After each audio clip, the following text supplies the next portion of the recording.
Okay, here's the thermostat right here. We got fan, auto, and on, and those features work. Now, because it's only 50 degrees outside, I cannot operate the air conditioning system. A lot of people say it caused damage to the system, and that might be true. My experience suggests maybe otherwise. But I'm not going to collect any meaningful data. We're either going to know that it works, and it does, it comes online, it responds to the thermostat's call for cooling, or it doesn't work. But any data I would collect as far as the temperatures going in and the temperatures coming out would be erroneous. So that's beyond the scope of the inspection today. This part is about the inside. We'll talk about the outside in a moment. Well, you know what? Maybe we'll talk about it all. How about that? So on the inside, just come over here for a moment. Fishing around for a flashlight. One that will suit our needs.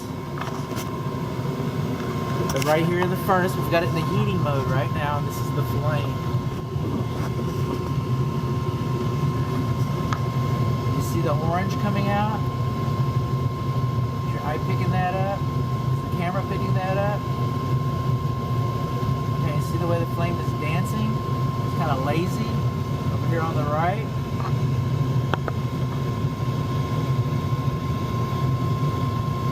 Alright, this is less than an optimum flame. Less than an optimum flame.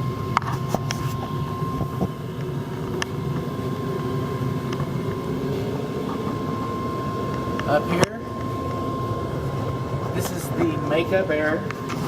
I'm not seeing any. Oh, there's the fresh air back there. We got fresh air. Okay. Whee! We're getting it good. We're getting it good. Okay, up here on your makeup air screen.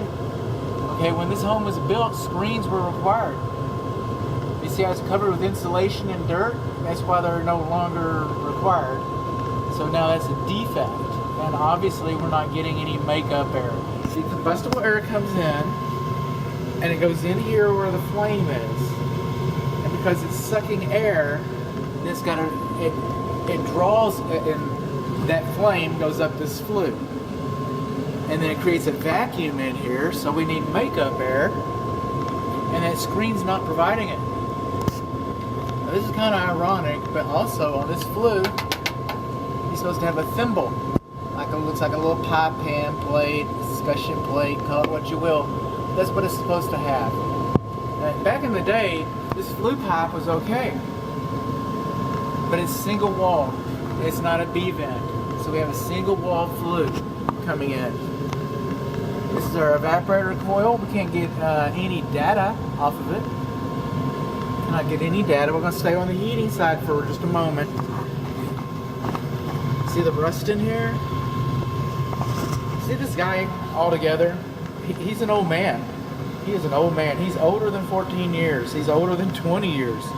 I don't know what his exact age is. I'm not going to take this cover off. Do no harm. See these little plastic clips?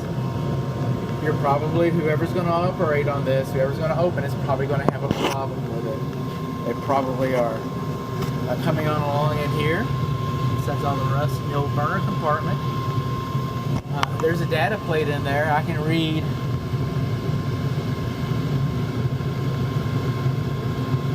(9BM14). Maybe it's not 2014. That's for damn sure. Excuse me. That's for sure. Apologize for that. Jeez, I'm sorry. Alright, the gas line's coming in. Okay, it takes a wrench to turn this off in case you have an emergency. This should be a handheld wrench. It's an old school brass gas valve. Should be replaced. Coming on along in here. See this stainless steel connector for the gas? That's a good thing. That's a good thing, except that it's entering the cabinet. It's supposed to be stubbed out with solid pipe like this. It's supposed to be stubbed out to this side of the cabinet. Where am I? To this side of the cabinet. And then this connector gets to be attached. And even though this connector has this loop like this, that's not a sediment trap. Let's see, a sediment trap looks like this. Right here. It's on the water heater. The sediment trap looks like that. And because it has a, this sediment trap keeps impurities from coming in and clogging up all this old equipment here. Another thing that we're not having in here, I'm not noticing, oh, there it is. Never mind, we have an electric service disconnect switch. That switch turns off all of this. And especially in the cooling season, it takes a while to reset. So just know that that's for the technician, that's for working on this system. This is not a light bulb. Now over here we got a hole, probably for the thermostat. What is that about? All right, well that compromises the fire blocking. See, this thing's supposed to be sealed up pretty darn good so that we have, you know, proper fire blocking. Also supposed to be sealed up pretty good, and they did it, but we got, well, they did it pretty good, but we've got all this insulation around the door. It's because it's supposed to be airtight, so that when you close the door, and the door doesn't latch, so that beats the intent. So when you close the door, see what can happen here. We're gonna have some principles. Come on. My flashlight's, oh, I can see the orange flickering. I don't know what's going on with this flashlight. We're gonna have to change horses. It's usually the best one for the job.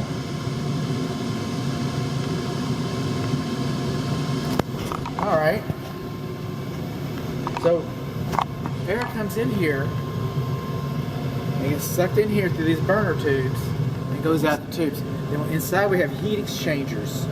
These little pipes, and the air from the house, from these vents, comes up through those pipes, and those pipes heat up. It's called an exchange, and then it's broadcast through the rest of the house. So the flame air never mixes with the house air. It's called a heat exchanger. So what happens here is these vents allow air to come up through the air filter, through the heating system, and then broadcast through the house. When these vents are so close, within 10 feet of the furnace, indoor air handler, what can happen is carbon monoxide can spill out of here, and it gets sucked into these vents, and then it gets broadcast through the house. Otherwise, it wouldn't happen. So that's why you shouldn't have your return vents so close to your furnace. And that's why the door should be sealed. That's why the door should be sealed. Hang on one second. We're just having a good time here. That's it.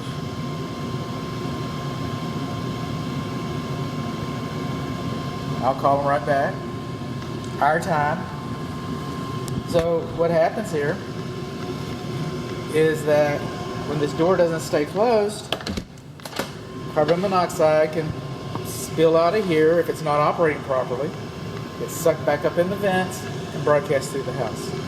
Now just because, let's pretend like this door would latch, and it doesn't. These seals, we're relying on these seals to keep the carbon monoxide from the furnace from broadcasting through here. But next door, we have a water heater. And this door is not lined, it is not sealed. So carbon monoxide can spill out of, because this is a gas water heater, and carbon monoxide can spill out of here, go through here, and get broadcast through the house. So this door also should be sealed, and it should be ventilated properly, but we'll talk about that later. We're moving on along. Right here, 14 by 25 by 1. This is the air filter. This is where you change it. And this air filter is not very airtight, I gotta say. It's supposed to be airtight. 14 by 25 by 1. Everybody? 14 by 25 by 1. Alright? So, because this doesn't seal right, again, carbon monoxide can spill through here. So what we learned that the air filter should be sealed better, the door should latch, and the water heater door should be sealed to help prevent a carbon monoxide issue. I know this is kind of redundant. I know that I'm saying it a lot. I know that it's not here. This is just reminding me. This is the manual for the thermostat, but we do not have a service manual for the condensing, for the indoor air handler. Now we cannot read the data on this plate. It's for the evaporator coils. We cannot read that. But what do we need? We know. Okay. What we need to know is the primary drain line does not have a P-trap. The primary drain line is not insulated, and you don't have a secondary drain line. Now sometimes the way the house is built, it's in the middle of the house. There's a couple different ways to get around that. Some people put a pump in here, it takes it out, and some people put, I call it a float switch, but a safety switch that'll fit right there. So if water starts backing up into it, it just turns the whole system off. As it is now, there's nothing in place to keep the evaporator coil from overflowing. We do not know the age of the indoor air handler. It's old. We do not know the age of the evaporator coils. It's old. They're old. Single wall flue. Should be stubbed out. Just start at the top. No escutcheon plate. Wrong kind of venting. Wrong kind of pipe. No P-trap. No insulation. No secondary drain line. Pole compromises the fire block. Gas lines should be stubbed out. We have a lazy flame. We have an old style valve. The air filter door leaks air.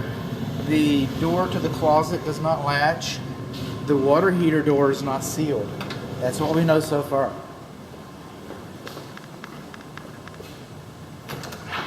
Coming outside and coming around, there's some clean outs.